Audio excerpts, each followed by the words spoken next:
Another cold and miserable day in the UK, but look where I am. I'm at Harley Davidson in Manchester. Today I'm going to be taking out one of their beauties. So if you want to see what I've got, stay tuned and we're just going to cut straight to the walk round. Let's go.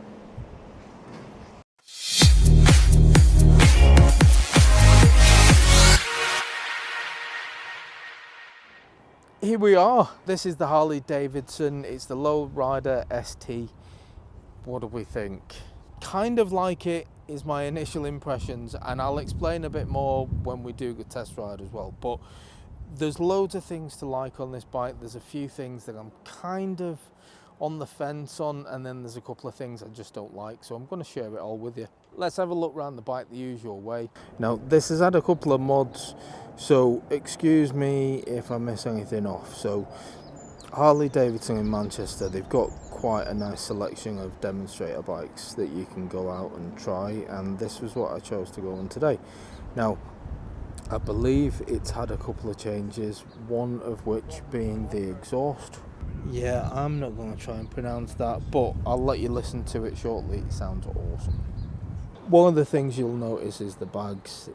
Nice size in there, loads of room. Nice and easy to remove if you want to ride around without them. Personally for me, I think it suits having the bags on. So Robert Harley describes this bike as a bit of a performance bagger. It's got the 117 engine in. I'm told it can do quite a bit of speed, so we'll have to find ourselves a nice fast road to have a play on. Harley Davidson branded calipers on there with orange indicator lenses. I prefer the clear ones. I think clear lenses just look nicer. I'm not sure if this is a custom seat, but I'm not a massive fan of it. I'm gonna be brutally honest. When you sat on this bike, this that looks like it's got loads of padding actually feels quite hard, but not consistently hard. It feels like it's soft at the back, and then it's got a hard bit here, and then it's soft there, and then it's just not a brilliant seat for me for comfort. Peg position on this, even for my short legs, is very, very high, and I feel quite scrunched up on it. So I've got a willing volunteer with me who is over 6 foot, so I'm going to get him to sit on it shortly as well, so you can see what he looks like in comparison to me. I'm clearly going to look sexier than what he does, but it's just a size comparison. There is a rear seat for a passenger, but there's nothing for them to grab onto. There's no grab rails or anything. This, you would think, is all here to protect you from the wind. The problem being is that's got a big hole in it right in front of you. Big hole at the side as well, on both sides. So in effect it does nothing and you just get blown with wind, albeit you've got a screen there, and I don't know why, because it just batters you with the wind, and I've not even been quick yet.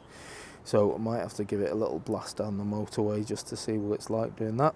It's a very, very small, you can see there, got everything that you need really. You've got your fuel gauge over here, you've got your miles per hour, and then you've got all of your warning lights down there.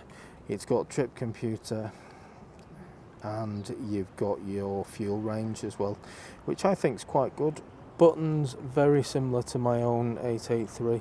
So left side, got your left indicator, we've got your horn, we've got that menu button that I've just been pressing to go through the different views on the screen. We've got your high and low beam, and this does have cruise control, so something that mine's not got, but you press that and then it's up and down for your cruise.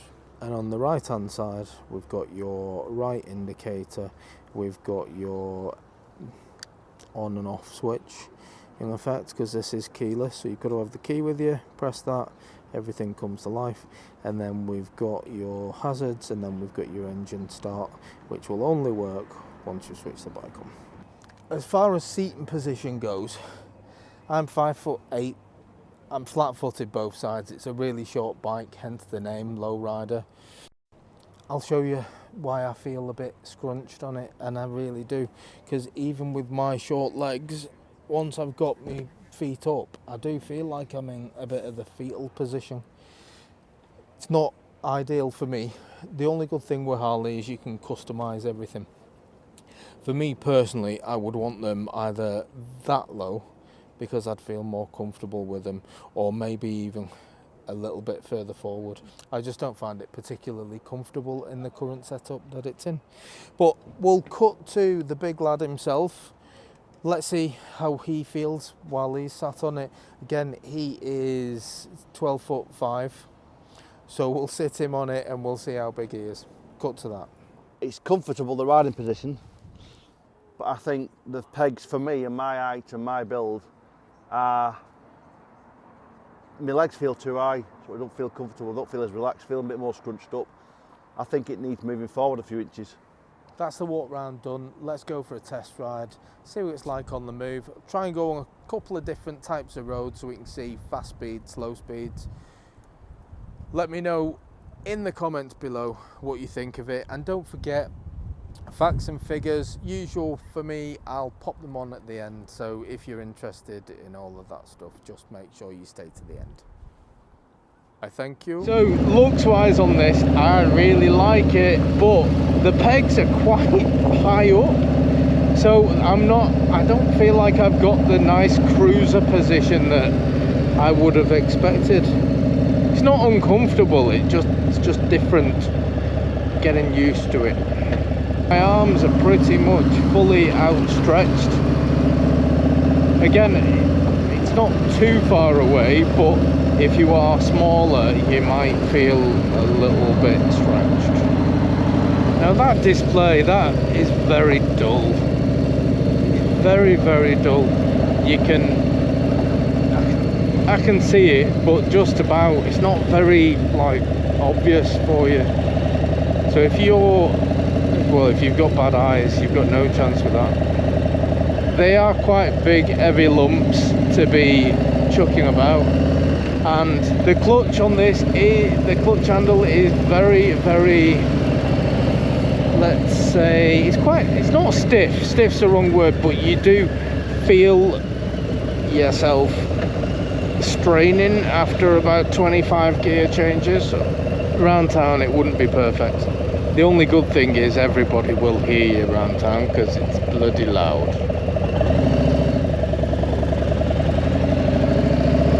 I'm gonna go on the motorway, give it a bit of a blast down there. I'm not expecting much. I'm expecting it to have a bit of performance, but I'm not expecting a lot in wind protection given all of the holes in this thing.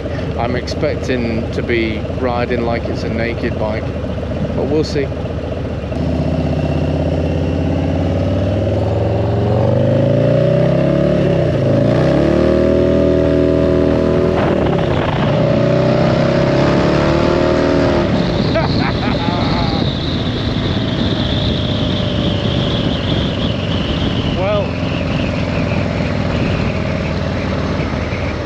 Okay, it's faster than my Harley. For a big lump like this, it does feel like you're going warp speed, and it gives you the thrill as though you are, but it got to 70 very, very quickly then, and it does it with all of the theatre, with that loud exhaust. Don't feel any wind coming here. It looks like that hole is actually pushing the wind over my head because you can feel it there. Cool. But I am getting wind from here, so these lower vents here are just causing the wind to hit my body. So it's, again, I don't see why there's a fairing on here if it doesn't help that much. I've got to say, right, I would never ever ever tire of the power of this thing. I don't think this bike suits me personally. You can throw it about a little bit, but it's a heavy thing. I really wanted to like it. Don't let that put you off, because if this is a bike that you have wanted or you like, just because it doesn't suit me doesn't mean it's not going to suit you, because we are all different shapes and sizes, aren't we?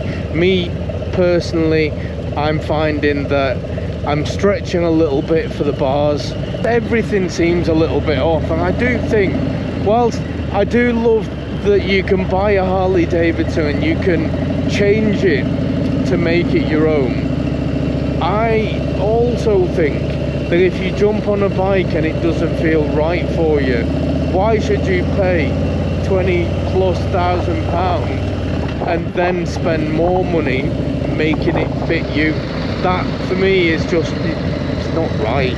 Sad, I know, but I've not got loads of money to spend, because what if I bought all the extra stuff to make it my own and it still didn't float my boat? Have you ever bought a bike and expected to make it perfect with a few alterations and it didn't? Because you run the risk, don't you? And if you buy one of these brand spanking new, as soon as you ride it out the garage, you're going to lose a lot of money.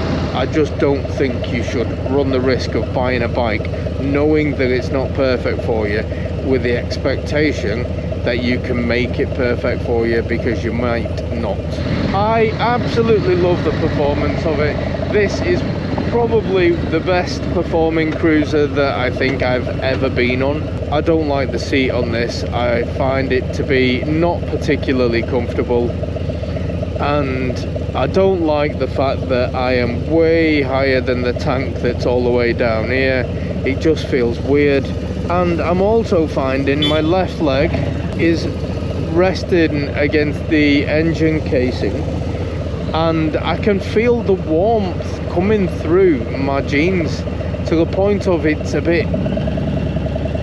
getting a bit hot. When you're riding it's fine, but when you put your legs down you can actually feel the heat from it, unless you've got very long legs and you can spread them a little bit wider, but I don't. I'm a shorty, and that annoys me. So moving on to the looks of it, the looks, I like most of the looks on this apart from the front end. I just think this whole furring bit's a bit weird for me. It's not my cup of tea, but I know personal preference and all that. I just can deal with the looks of it if it serves a purpose and actually works like a windshield or like a normal furring does. And it doesn't, because there's big gaping holes in it, and I find the gaping holes are just shooting wind in my face, and I just don't see a point to that.